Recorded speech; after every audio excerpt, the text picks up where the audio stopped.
Po Lietuvos krikšto prekybos padėtis keitėsi stulbinančiu greičiu. Per 15 amžių Lietuvos valdovą, kaip pagrindinį prekių užsakovą ir paskirstytoją, pakeitė nepriklausomi pirkliai.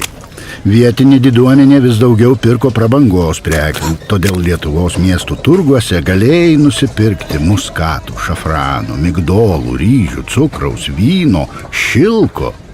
Žinoma, mažuosiuose miesteliuose nebuvo tokios gausos, tačiau ir ten vyko reguliari prekyba. Nuo 15 amžiaus vidurio greitai kilo laivybai tinkamų upių pakrantėse įsikūrę miestai. Vilnius, Kaunas, Gardinas, Brasta, Polockas. Dažniausiai įvežama prekė buvo druska, kurios vien 1473 metais Nemuno iš Gdansko buvo įvežta daugiau nei 3600 tonų. Tais pačiais metais lietuvių pirkliai mainais išplukdė apie 800 šimtinių medžio pusfabrikačių, 20 medžio kamienų laivų stiebams, daugiau nei 650 tonų pelenų ir kitų produktų. Prekyba klestėjo. Tarptautinė domėjosi ne tik valdovas, pirkliai ir diduomenė, susidomėjimas prekyba kilo ir vidutinių bajorų sluoksnyje.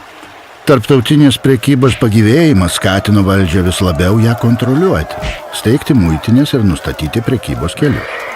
Todėl tuoj pat atsirado žmonių, kurie siekė šias kliūtis apeiti.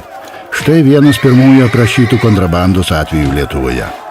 1554 metais keletas Kauno muitininkų tikrino nelegalius prekybos kelius Žemaitijoje. Kelyje nuo Rietavo link Klaipėdos jie kaktomuša susidūrė su vienu Žemaitijos tijūno tarnais, iš Prūsijos 50 vežimų gabenusiais 100 statinių druskos. Muitininkai su savo tarnais bandė atimti druską, bet buvo sumušti. Vienas iš jų mirtinai.